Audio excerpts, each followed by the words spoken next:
wake, na lolote ufanyalo litafanikiwa.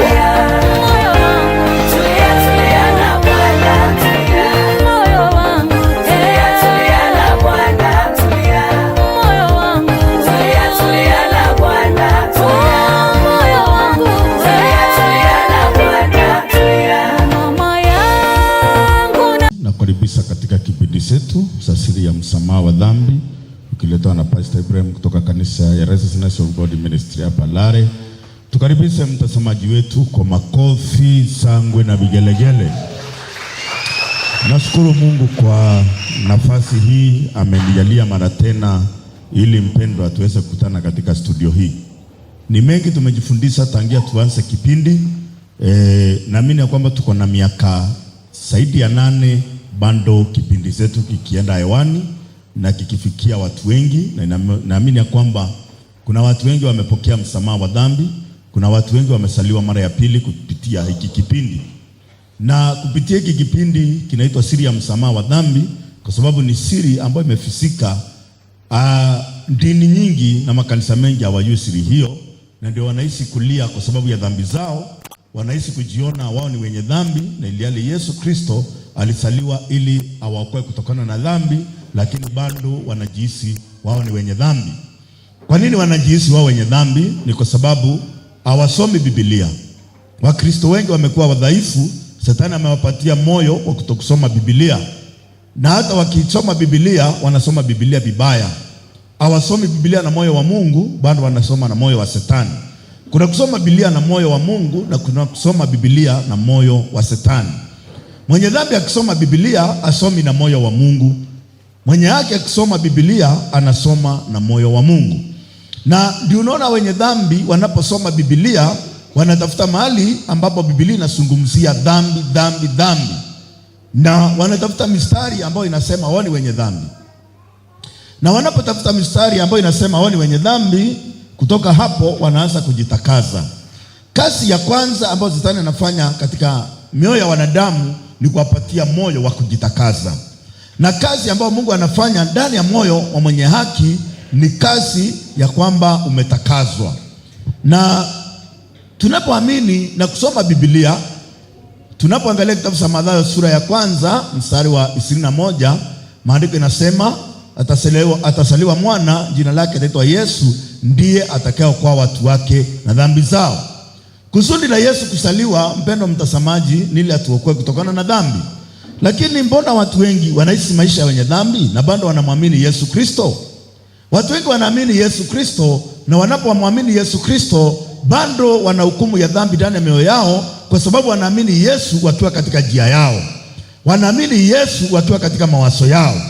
Lakini katika kitabu cha Isaya, Biblia inasema, tuangalie kitabu cha Isaya mpendwa mtazamaji, na hapa kanisani tunaweza kuangalia Isaya 55 mstari wa 7, tuone vile Biblia inasema.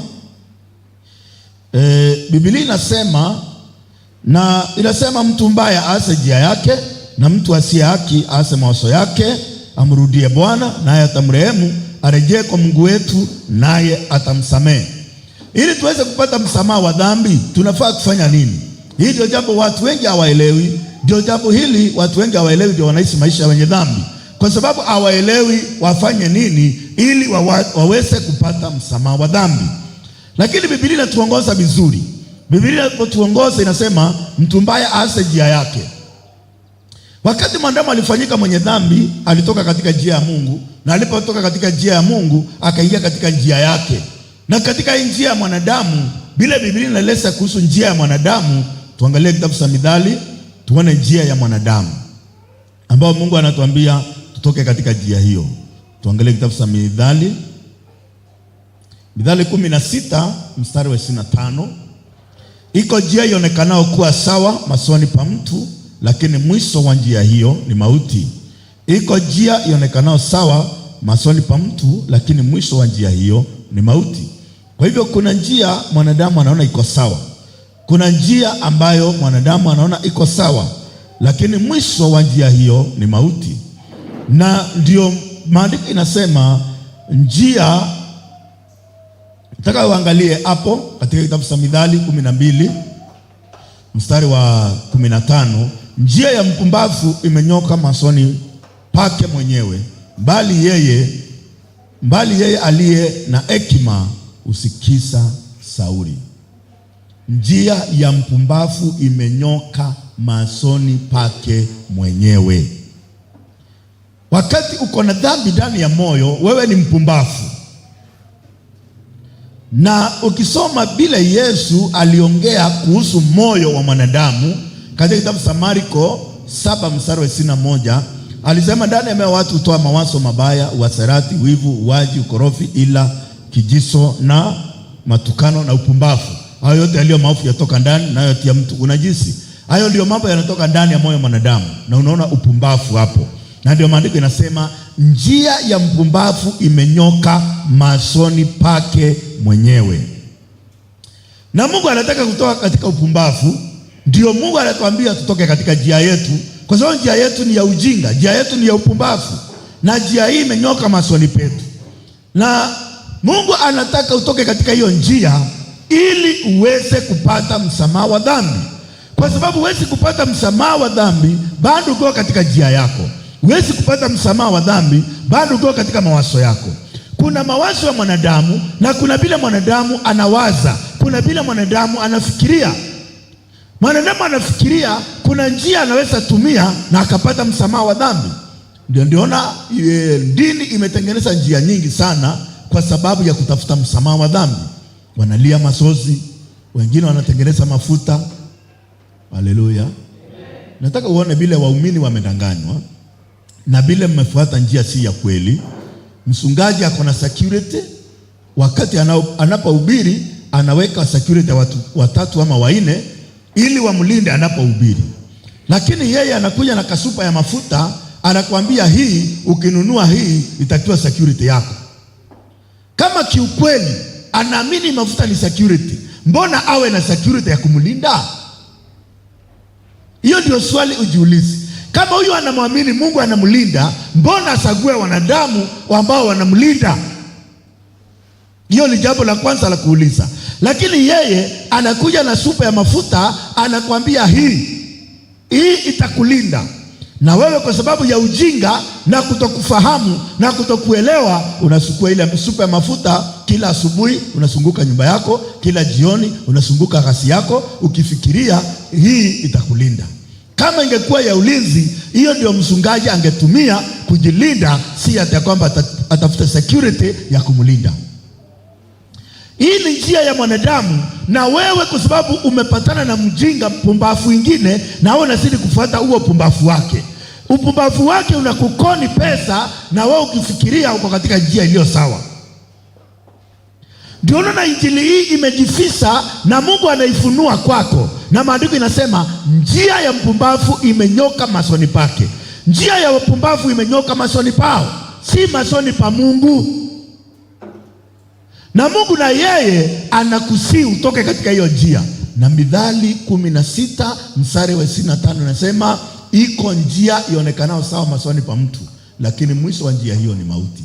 Kuna njia unaona iko sawa, kuna njia unafuata unaona hii iko sawa. Hii njia ya kuomba msamaha kila siku, hii njia ya kupaka mafuta, hii njia ambayo ya kujitakasa kila siku, unaona iko sawa, lakini mwisho wake ni njia ya mauti.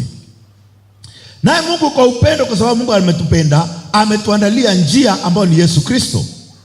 Tutoke katika njia yetu ili tuingie katika njia ambayo ni Yesu Kristo.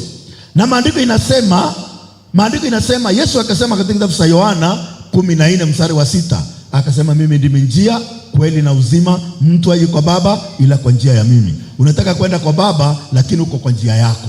Unataka kwenda kumwona Mungu lakini uko katika njia yako. Unataka msamaha wa Mungu lakini uko katika njia yako. Haujatoka katika njia yako, lakini unataka Mungu akusamehe. Mungu hawezi kukusamehe ukiwa katika njia yako. Yesu alipokuwa akihubiri, nataka muone vile Yesu alikuwa anahubiri. Tuangalie kitabu cha Marko sura ya 1 mstari wa 15. Marko sura ya 1 mstari wa 15, akasema wakati umetimia na ufalme wa Mungu umekaribia, tubuni mkaamini injili. Nini inafaa ianzie? Ni kuamini ama ni kutubu? Kutubu kunafaa kwanze, lakini watu wengi wanaamini bila kutubu. Na kutubu kutumeelezwa katika kitabu cha Isaya 55:7. Mtu mbaya aase njia yake, mtu asiye haki aase mawazo yake, amrudie Bwana naye atamrehemu, arejee kwa Mungu wetu naye atamsamehe. Wakati tunaweza kuamini ni wakati tumetoka kwa njia yetu. Lakini watu wanamwamini Yesu bado wakiwa katika njia yao. Watu wanamwamini Yesu katika mawazo yao. Ndio wanaishi kusema wao ni wenye dhambi. Hakuna siku inapita bila yeye kusema yeye si ana dhambi. Kila siku anasema mimi ni mwenye dhambi. Kwa sababu gani? Aliamini Yesu akiwa katika njia yake. Watu wengi wanaamini Yesu alikufa kwa sababu ya dhambi. Watu wengi wanaamini Yesu alisikwa, wanaamini Yesu alifufuka. Lakini ukiuliza ndani ya mioyo yenu, mko na dhambi? Anasema hakuna mtu hawezi kosa dhambi. Sisi sote ni wenye dhambi. Na sasa Yesu alikufa kwa sababu gani? Yesu alikufa ili tuendelee kuwa wenye dhambi? Yesu hakufa ili tuendelee kuwa wenye dhambi. Yesu alikufa kwa sababu ya dhambi yangu na dhambi yako. Haleluya. Lakini kwa sababu uliamini Yesu katika mawazo yako, ndio baada ya kuamini bado unajihisi kuna hukumu ndani yako. Unajihisi kuna hukumu ya dhambi ndani ya moyo wako. Kwa sababu gani? Kwa sababu uliamini Yesu katika njia yako. Uliamini Yesu katika mawazo yako. Au kutubu, Mungu anakupatia sheria auwezi. Wakati utakaposhindwa kujioza, utarudi kwa Mungu, mwambie Mungu, nimeshindwa kujioza, nimekuja kwako unioze. Amen. Na wakati ambapo unaposhindwa kujioza, wakati unaposhindwa kujitakasa, ndio unarudi kwa Mungu na Mungu anakutakasa ndani ya Yesu Kristo. Haleluya. Tuangalie vile tukitoka kwa njia yetu na kuingia kwa njia ya Mungu ambayo ni Yesu Kristo, vile Yesu anavyosema. Tukitoka kwa njia yetu na kuamini Injili, hii Injili ambayo Yesu Kristo anainena. Tuangalie kitabu cha Yohana 15. Kitabu cha Yohana 15 mstari wa 3. Ninyi mmekuwa safi kwa sababu ya lile neno niliwaambia. Hatujakuwa safi kwa sababu ya kujitakasa. Tumekuwa safi kwa sababu ya lile neno. Neno ambalo Yesu alisema ni gani? Mstari wa 4, kaeni ndani yangu nami ndani yenu, kama vile tawi lisivyoweza kuzaa peke yake lisipokaa ndani ya mzabibu, kadhalika ninyi hamwezi msipokaa ndani yangu. Yesu amesema mmekuwa safi kwa sababu ya lile neno niliwaambia. Huwezi kuwa safi kwa sababu ya kujitakasa. Unakuwa safi kwa sababu ya neno. Unapopokea neno, lile neno linakufanya safi. Kama vile nchi ilikuwa ukiwa, ilikuwa tupu, na ilipopokea neno, nuru ilipatikana, miti ilipatikana, wanyama walipatikana, kila kitu kikapatikana, kwa sababu nchi imepokea neno. Pia wewe, moyo wako ni mtupu, moyo wako uko na dhambi, moyo wako uko na giza. Wakati unapopokea neno, neno litaleta nuru ndani ya moyo wako. Haleluya. Ndio Yesu amewaambia mmekuwa safi kwa sababu ya lile neno nililowaambia. Neno ni nani? Neno ni Kristo. Hapo mwanzo kulikuweko na neno, na neno alikuweko kwa Mungu, na neno alikuwa kwa Mungu, na huyo neno akavaa mwili wa mwanadamu. Huyu neno aliyevaa mwili wa mwanadamu ni Yesu Kristo. Na Yesu akasema mimi ndimi njia, kweli na uzima, mtu haji kwa Baba ila kwa njia ya mimi. So ili uweze kufika kwa Mungu, inabidi upitie kwa Yesu Kristo. Naye Yesu Kristo, unapopitia kwa Yesu Kristo, unakuwa safi. Kwa sababu Mungu anahitaji mtu mtakatifu. Mungu hahitaji mwenye dhambi. Huwezi kumwona Mungu ukiwa na dhambi. Hebu angalia kitabu cha Waebrania 12 mstari wa 14. Angalia hilo neno. Maandiko yanasema, tafuteni kwa bidii kuwa na amani na watu wote, na huo utakatifu ambao hapana mtu atakayemuona Bwana asipokuwa nao. Tafuteni kwa bidii kuwa na amani na watu wote, na huo utakatifu, maana hakuna mtu atakayemuona Bwana asipokuwa nao. Hakuna mtu ataona Mungu bila utakatifu. Sasa wanadamu wanajaribu kuwa watakatifu wamuone Mungu. Wanafunga na kuomba wawe watakatifu. Sisemi kufunga na kuomba ni vibaya, lakini kufunga na kuomba si njia ya kujitakasa. Si njia ya wewe uwe mtakatifu muone Mungu. Watu wanalia machozi kila siku. Kulia machozi hayawezi kukosa dhambi. Maandiko inasema hakuna mtu atakayemuona Mungu asipokuwa na utakatifu. Utakatifu, utakuwa mtakatifu namna gani? Huyu mtu kila mtu anataka kumuona Mungu. Wakati mimi nilipokuwa mwenye dhambi, juu niliopata wokovu nikiwa mchungaji, nilikuwa nimefanya mambo mengi sana. Nilisoma katika Biblia, niliposoma Biblia, siku ya kwanza kuhubiriwa injili, ilikuwa vingumu sana mimi kupokea injili kwa sababu nilikuwa mchungaji. Haleluya. Nikaonyeshwa katika Biblia mwizi akiingia katika ufalme wa mbinguni. Nikaonyeshwa mchungaji akienda jehanamu. Hiyo ndio kitu ilinistua. Yaani mwizi anaingia katika ufalme wa mbinguni na mhubiri wa injili anaenda wapi? Hilo neno liliniumiza. Inawezekana haji mwizi aingie katika ufalme wa mbinguni na mimi ambaye ninatoa mapepo, nafanya ishara, natoa unabii, niende jehanamu? Nilipouliza swali, nikaonyeshwa mwizi msalabani aliyesulubiwa pamoja na Yesu. Alimwamini Yesu, na alipomwamini Yesu, Yesu akamwambia, leo tutakuwa na wewe paradiso. Mwizi aliingia ama kuingia? Nikasomewa tena, wewe ni mchungaji, unatoa mapepo, unafanya ishara. Nikasomewa Mathayo 7 mstari wa 22.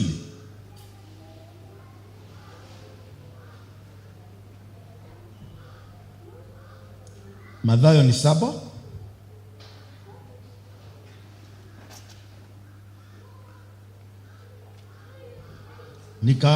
huo mstari uliniweza. Wengi wataniambia siku ile, Bwana, Bwana, hatukufanya unabii kwa jina lako, na kwa jina lako kutoa, na kwa jina lako kutoa mapepo, na kwa jina lako kufanya miujiza mingi? Ndipo nitawaambia dhahiri, sikuwajua ninyi kamwe, ondokeni kwangu ninyi mtendao maovu. Nikaangalia nikaona nimetoa mapepo, nimefanya unabii, nimefanya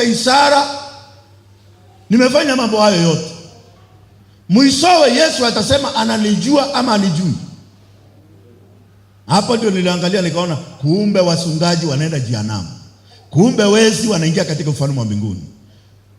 Tena nikaonyeshwa makahaba na watoza ushuru wakitangulia kuingia katika ufalme wa mbinguni, na wana wa ufalme wakitupwa katika giza la nje, mahali kuna kilio na kusaka meno. Sasa nikauliza swali, niwe kahaba ili niingie katika ufalme wa mbinguni? Niwe mtoza ushuru ili niingie katika ufalme wa mbinguni? Katika Biblia nikaonyeshwa kahaba aliyeingia katika ufalme wa mbinguni.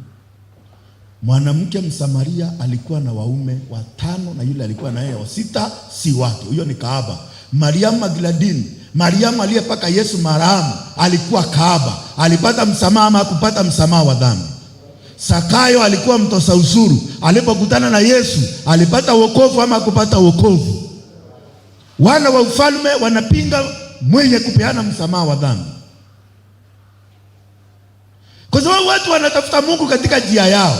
Watu wale hawana njia, Yesu anabaki kuwa njia kwao, nao watu wanaweza kupokea msamaha wa dhambi. Amen. Ukitoka kwa njia yako, ukitoka kwa mawazo yako, hapo unaweza kukutana na Yesu Kristo awe njia kwako, akutakase. Katika maisha ya wokovu yanategemea kutakaswa ili uweze kuwa mtakatifu, umuone Mungu, kwa sababu huwezi kumuona Mungu bila utakatifu. Hebu tuangalie kitabu cha Waebrania 13. Waebrania 13 mstari wa 12. Waebrania 13 mstari wa 12. Kwa ajili ya hii Yesu naye ili awatakase watu kwa damu yake mwenyewe aliteswa nje ya lango. Ili Yesu awatakase watu kwa damu ya. Kwa hivyo Yesu aliteswa nje ya lango ili awatakase watu na damu yake. Si watu wajitakaze, ni atakaze watu kwa damu yake. Kwa hivyo uko miongoni mwa wale wanaojitakaza ama wale wanaotakaswa na damu ya Yesu Kristo.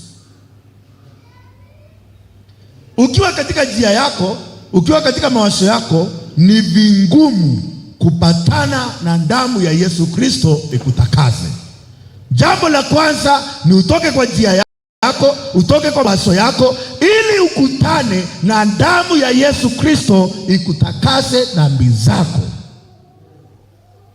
Na ukishatakaswa dhambi zako na damu ya Yesu Kristo, urudi tena kujiona mwenye dhambi. Haleluya. Hebu tuweze kuangalia Biblia, Waebrania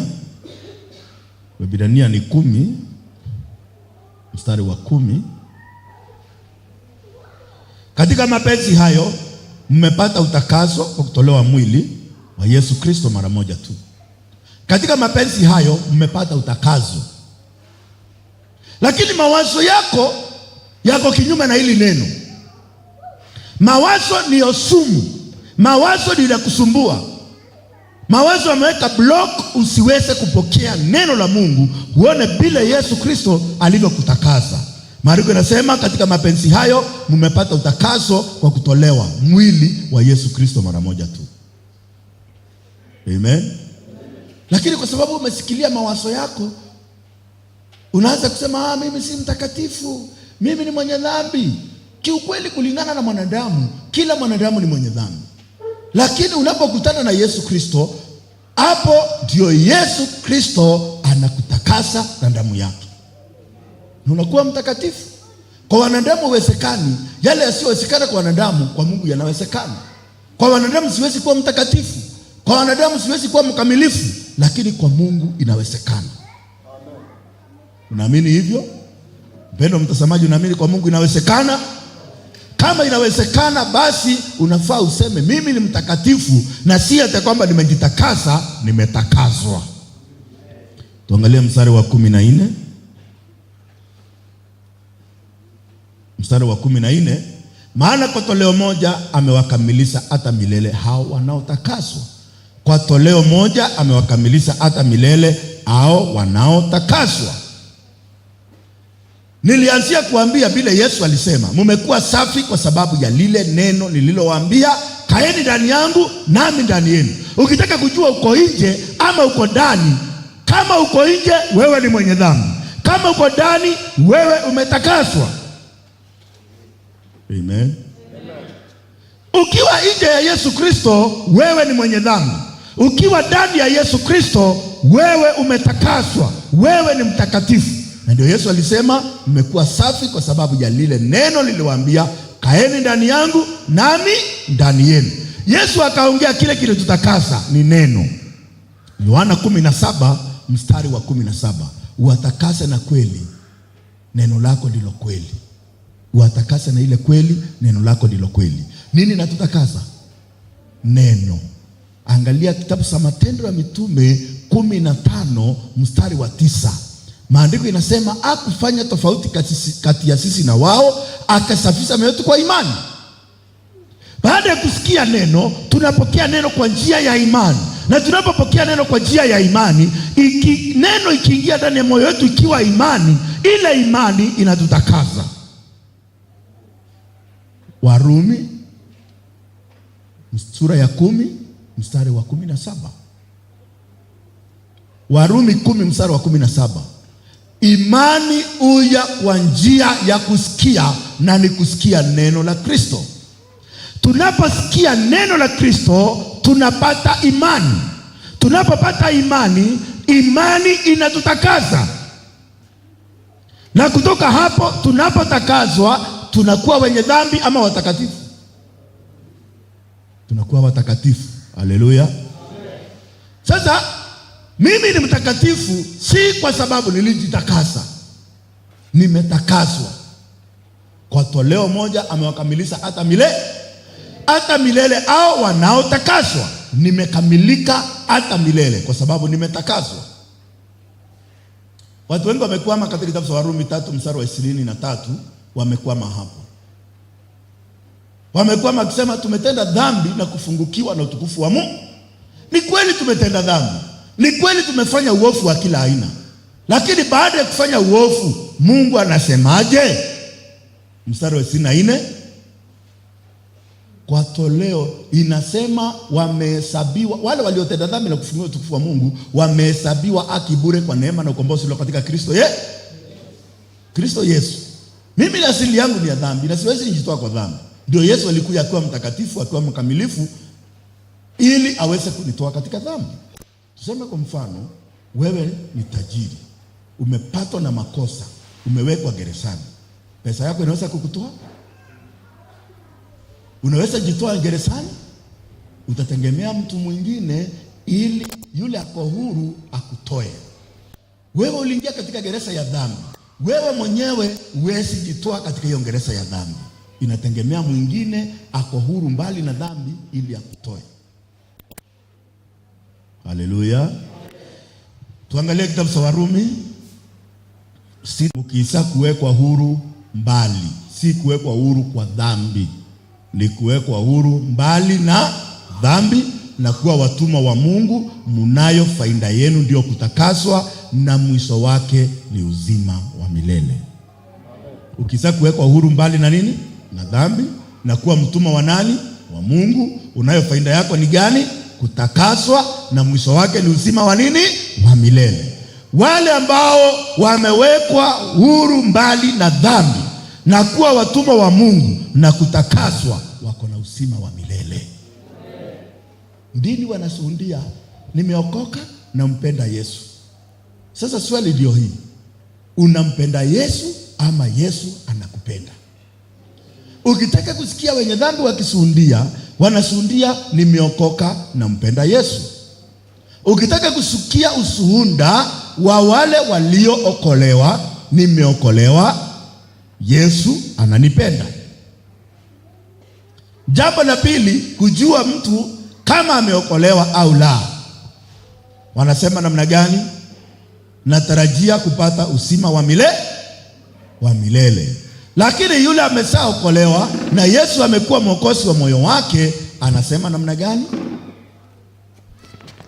Anasema nashukuru Mungu kwa sababu nina uzima wa milele. Haleluya. Wale wote waliotakaswa wana uzima wa milele. Tutazidi kuendelea na hiki kipindi katika kipindi kijacho, tutaendelea kujifunza